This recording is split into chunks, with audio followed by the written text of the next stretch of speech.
Marwadi university మంచి భవిష్యత్తు కోసం తెలుగు విద్యార్థులు ఇష్టపడే యూనివర్సిటీ. కాల్ 9059052378 9059052379. అన్న నమస్తే, అక్క నమస్తే. రాజారాం అన్న నమస్తే. అనగానే మీ గురించి గతంలో ఈ అనంతపురంలో పనిచేసిన ఒక ఆఫీసర్ బాగా చెప్పారు. ఇక్కడ పనిచేసి వెళ్ళిపోయిన ఎస్పీ గారు అంటే మీకు ఇప్పుడు రివీల్ చేస్తున్నా, పేరు చెప్పకూడదు నేను.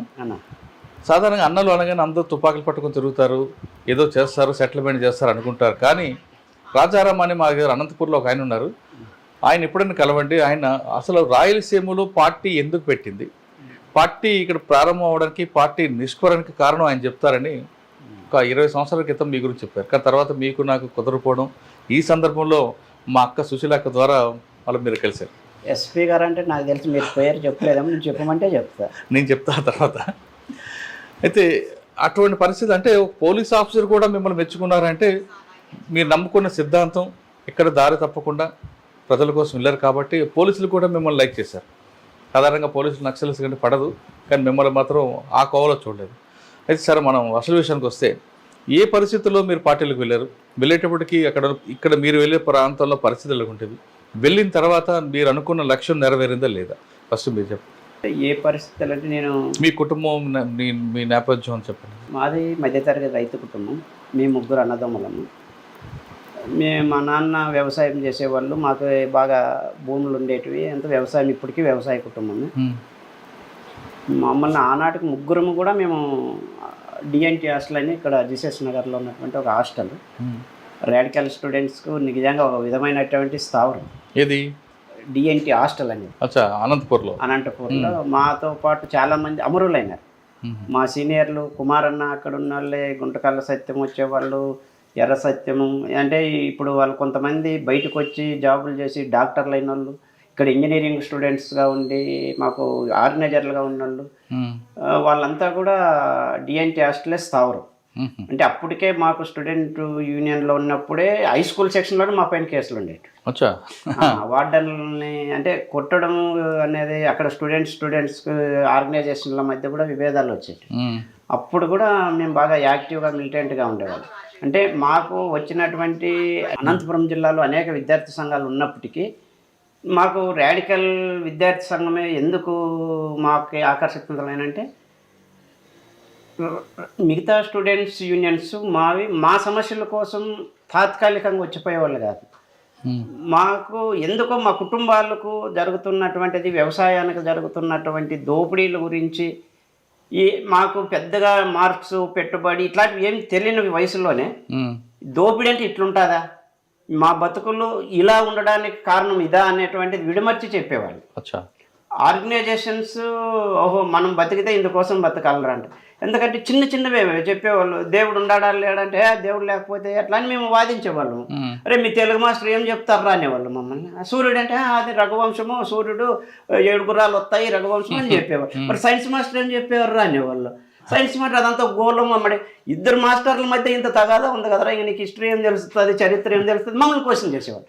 అరే వాస్తవమే కదా, మరి ఏంది చదువుల్లోనే ఇన్ని తేడాలు ఉన్నాయి, సూర్యుడు దేవుడు నొగుడు అంటాడు కాదు, అది గోళం అంటారు అని ఇట్లా చెప్పేవాళ్ళు.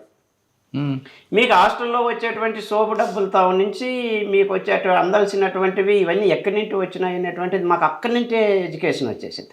అంటే మా సరైన టైంలో పాఠ్య పుస్తకాలు కానీ ఇట్లా ఆర్గనైజేషన్తో మాకు రిలేషన్ ఏర్పడింది. అంటే మాకు స్కూల్లో కూడా మమ్మల్ని గవర్నమెంట్ జూనియర్ కాలేజ్లో నేను 6th నుంచి ఇంటర్మీడియట్ వరకు అక్కడే చదివా. అంటే 6th క్లాస్లో కూడా అరే డిపార్ట్మెంట్ వాళ్ళంతా పక్కన కూర్చోండి అనేవాళ్ళు. డిపార్ట్మెంట్ అంటే మాకు అప్పుడు అర్థమయ్యేది కదా, పిల్లలు ఏమి అంటే మాకు గెజ్జలు వేసి ఉంటుంది అని హాస్టల్లో, గెజ్జలు వేసి ఉంటుంది మీరు అంతా అని ఇట్లా ఒక టీచర్లే మమ్మల్ని హాస్టల్ విద్యార్థులను పక్కన కూర్చోబెట్టారు. మాకు నిజంగానే అప్పుడు కాకి నిక్కరు, దానికి ఒక వైట్ షర్ట్, వీళ్ళంతా హాస్టల్ విద్యార్థులు అనేటువంటిది ఒక యూనిఫామ్ వల్ల సపరేట్గా చూసేవాళ్ళు. ఆ గెజ్జి గోల్ పీపీ4 అని అవి ఏంటంటే గవర్నమెంట్ హాస్పిటల్ వేయించుకొని, అంటే డిపార్ట్మెంటు హాస్టల్ విద్యార్థులు అనేటువంటి వాళ్ళని ఒక ర్యాలీలకు బంధువులకు తప్ప విద్యార్థి సంఘాలలో వచ్చి మాతో కాలం గడిపిండేటివి అంటే లేదు. అంటే చిన్నతనంలో మీకు బీజం పడింది. అంటే ఆర్గనైజేషన్స్ అనేటువంటి వాళ్ళు నాకు తెలిసినంత వరకు రాడికల్స్లో పడినటువంటి ఆర్గనైజర్ కుటుంబంతో తెంచుకొని వచ్చేవాడు. కుటుంబంతో సంబంధం లేకోకుండా ప్రజల కోసము నిరంతరము మేము పెట్టింది తిని మాకు ఎడ్యుకేషన్ చేసేవాళ్ళు. అది మాకు బాగా నచ్చేసింది, ఆకర్షించడం. ఎందుకంటే వాళ్ళు నిజంగా వాళ్ళ పేర్లు కాదు, మేము అడుక్కున్నాము నీ పేరు ఏం పేరు, నా పేరు యాకూబ్ అనేవాడు. వాళ్ళు యాకూబ్ ఎట్లా ఏది ఇది అంటే వాళ్ళ సొంత పేరు కాదు, ఏదో ఇంతకుముందు అమరుండు పేరు. ఇట్లా వాళ్ళ పేర్లు కానీ వాళ్ళ కుటుంబం కానీ బ్యాక్గ్రౌండ్ ఏది చెప్పుకోకుండా మన కోసం పనిచేసే వాళ్ళు ఇట్లుండారా అనేవాళ్ళు. అప్పుడు మాకు ఆ బీజాలు రాడికల్స్ పట్ల బాగా ఆకర్షితులైన. అయితే పూర్తి కాలం వల్ల అట్లా ఇట్లా అనేటువంటిది ఆలోచన లేదు, కానీ రాడికల్స్ కోసం ఏమన్నా చేసేవాళ్ళు. అట్లా మేము చదువు 35 మార్కుల కోసం చదువు తప్ప నేను ఎప్పుడన్నా లెక్చరర్ కావాలా, కానిస్టేబుల్ కావాలా, ఉద్యోగం అని మా ఊళ్ళో ఏం ఉద్యోగం చేస్తాడు, టీచర్ అని అవుతాడు అనుకుంటా. మాకు 35 మార్కులు వస్తే నెక్స్ట్ క్లాస్కి పోతాను మేము అనుకుంటాం. మార్కులు పాస్ అయితే చాలు. 10th క్లాస్ ఫెయిల్ అయిన నుంచి చాలా బాధపడ్డాం. అనంతపురంతో 10th క్లాస్ ఫెయిల్ అయినామనేది లింక్ కట్ అయిపోయింది, రాడికల్తో లింక్ కట్ అయిపోయింది. అప్పుడు ఏం చేయాలా, 85లో 10th ఫెయిల్ అయినా ఏం చేయాలా, రాడికల్స్ మా ఏరియాలో తక్కువ. అప్పుడు అక్కడ ఉన్నటువంటి సిపిఐ మాకు రమణ అన్న, బంగి ఎర్స్వామన్న అని అక్కడ సిపిఐలు ఉండేవాళ్ళు. బన్వర్లాల్ సార్ అని ఇక్కడ జాయింట్ కలెక్టర్గా వచ్చాడు, ఐఏఎస్ ఆఫీసర్. అప్పుడు మాకు బినామీ భూములు అంటే ఏమో తెలియవరే. అప్పుడు బినామీ భూముల గురించి తెలుసుకొని అప్పుడు అక్కడ ఉన్నటువంటి భూస్వాముల దగ్గర ఉన్న భూములు 10th క్లాస్ ఫెయిల్ అయ్యి 4-5 కలిసి సంఘం పెట్టి 375 ఎకరాలు ఇప్పుడు తోటలు చేసుకున్నారు అంతా ఎస్సీ ఎస్టీ బీసీలు. అంటే అప్పుడు బన్వర్లాల్ గారు మీకు జాయింట్ కలెక్టర్ గారా? Joint collector. మీరు ఇంత చేసేప్పుడు నిర్బంధం లేదా అప్పుడు? అప్పుడు నుంచి సిపిఐ లేకపోయినాం. కౌరు సంఘాలు పోలీసుల వైపు నిర్బంధం లేదా? లేదు. అంటే మాకు నిర్బంధం అంటే పరిటాల హరిని ఎన్కౌంటర్ చేసినప్పుడు 82, 83 ఆ మధ్యలో మేము హై స్కూల్ హాస్టల్లో ఉన్నప్పుడు అప్పుడు చేసినారు. కానీ మేము రాడికల్ విద్యార్థి సంఘాలన్నీ మేము ఓపెన్గా పోయినాం. ఏఆర్ఎస్ఎఫ్ మీటింగ్లకు 85లో ఏఆర్ఎస్ఎఫ్ మీటింగ్ ఆవిర్భావోత్సవానికి వెళ్ళినాం. మళ్ళీ ఇక్కడ ఆర్ఎస్యు మహాసభలు జరిపినాం. అప్పుడు గద్దర్ గారు వచ్చినప్పుడు అన్ని కార్యక్రమాల్లోనూ, ధర్మారంలో ఆర్ఎస్యు మహాసభలు జరిగినప్పుడు అన్నిట్లోనూ జరిగినాయి. అంటే దళాల దగ్గర యూజీ కామ్రేడ్స్తో కూడా మేము ఆర్ఎస్యు కార్యక్రమాలు చేసినాము. మళ్ళీ ఇక్కడ లీగల్గా కూడా చేసాం. అన్న అదే సమయంలో పరిటాల శ్రీరాములు గారు కూడా ఉన్నారు కదా, చనిపోయాడు మీరు వచ్చేసరికి. కానీ పరిటాల హరి మాత్రం ఉన్నారు. హరి వచ్చేవాడు, హాస్టల్కి వచ్చేవాడు. రాడికల్ విద్యార్థి సంఘం అంటే ఇక్కడ సాయినగర్లో కాలేజ్ హాస్టల్ అని ఉన్నింది. అక్కడికి ఉన్నటువంటి వాళ్ళు యూజువల్లో. ఎందుకని హరిని చంపారు? ఎవరు చంపారు? ఎలా చంపారు? చరిత్ర ఒకసారి చెప్పండి. అంటే కరెక్ట్ నాకు తెలియదు, కానీ భూమి సమస్యలో పేదల వైపు నిలబడ్డాడు హరి. అక్కడ ఏదో ఎన్కౌంటర్ జరిపినాడు, అక్కడ పోలీసు వాళ్ళతో చేయించినారు అక్కడ అనేటువంటిది ఒకటి ఉంది. పూర్తి వివరాలు చిన్న వయసు కదా, మరి కూడా అంత పెద్దగా దాని గురించి ఏమి తెలియదు. అంటే మీకు 6వ క్లాస్ నుంచే మీకు మైండ్లో బీజం పడింది, అది 10వ క్లాస్ వరకు కొనసాగింది. 10 తర్వాత దళంతో ఇప్పుడు మీకు సంబంధాలు ఏర్పడ్డాయి. అంటే 10 అక్కడ భూములు పంచుకున్న రాడికల్ నాయకత్వం కింద ఇక్కడ ఆర్గనైజర్లంతా మా సీనియర్లు జూనియర్లు ఇక్కడ ఉన్నారు. నేను 10th ఫెయిల్ అయిన తర్వాత అక్కడ అయిపోయిన నుంచి మళ్ళా మా వాళ్ళు ఎట్లన్నా చదివేయాలని యుద్ధం చేసి 4 ఏళ్ళకో 5 ఏళ్ళకో దాన్ని 10th కంప్లీట్ చేసుకొని మళ్ళీ ఇక్కడ ఆర్ఎస్యూలో కాలేజ్ చేరడం ఆర్ఎస్యూ కోసమే. మేము చదివి కన్నా 35 మార్కులు కాపీరేట్ మసగా కొట్టినాము. ఏదో ఒకటి క్లాస్ టు క్లాస్ మారాలా అంతే. అందులో నాకు అటాచ్మెంట్ మా అత్తతో బాగుండేది. నాకు పిల్లప్పుడే మా అమ్మ చనిపోయింది. నన్ను పెంచుకున్న తల్లి నేను కనపల్లి గదిలో రాసిన ఆమె గురించి. మా అమ్మ చనిపోయిన తర్వాత మా అత్తే నన్ను పెంచి పెద్ద చేసి పిల్లలేని మా అమ్మాయి కన్నా ఎక్కువ అనలేదు. అలా మీరు అనంతపూర్లో పనిచేశారు కదా, మరి పరిటాల రవి గారు ఎప్పుడైనా ఎదురుపడ్డారా ఆ టీము అంతా? లేదా మీరు వెళ్ళి ఆయన వార్నింగ్ ఇవ్వడం కానీ, లేదు మిమ్మల్ని ఇబ్బంది పెట్టడానికి ఆయన ఏమైనా చేయడం కానీ? అంటే ఫస్ట్ ఆర్ఓసి అనేది పై చేయిగా ఉండేది అనంతపురం జిల్లాలో. మా దళాలు విప్లవం ప్రపంచవ్యాప్తంగా మేము రిమ్లో, అంటే ప్రపంచవ్యాప్తంగా అంటే రిమ్లో సంస్థలో మేము పార్ట్నర్. ఇంటర్నేషనల్ మూమెంట్ ఉంది కదా, అది దాంట్లో ప్రచండ వాళ్ళు కావచ్చు, పేరు బొంద నాయకత్వంలోనూ శ్రీలంకలో ఈ ఇన్నేటి ఉన్నప్పటికీ కూడా ఇక్కడ రాజకీయ లోపం వల్ల ఆర్ఓసి వాళ్ళు దందాలు అని మంగళమరని అని ఒక తుపాకి ఏకై వేసుకొని పార్టీని తీసుకునేసి భయపడిస్తూ గణపతి వాళ్ళకి భూ పెడతామంటే చంపుతామని చంపుతాదేమనేది కొట్టినారు, కాళ్ళు ఇరిచినారు. ఇది వేరే విధంగా పార్టీకి మీరు చంపుతారా మేము చంపాలని జనాలు వచ్చేవాళ్ళు. మీరు చంపుతారా మేము చంపాలా, తుపాకులు ఏం రాసి శాతగానంలో ఎందుకు వచ్చినారు మీరు అని ప్రజలు మమ్మల్ని నిలదీశారన్న. ఆర్ఓసిని చంపండి, మీరు పరిటాల రవిని చంపుతారా మేము చంపాలా అనేటువంటి దాంతో వచ్చినారు. అరే అట్లా కాదు, పార్టీను కమాండ్ అంటే పోయా మీరు శాతగానంలో తుపాకులు తీసుకొని. పరిటాల రవి గారు కూడా అదే భావజాలంతో అదే శ్రీరామ గారు కుటుంబం కదా. శ్రీరాములు గారు రవిను ఈ కుటుంబంతో ఉన్నారు, కానీ ఆయన ఇంటర్వ్యూలో చెప్పాడు నాకు పార్టీతో సంబంధం లేదని. పరిటాల రవి చెప్పాడు.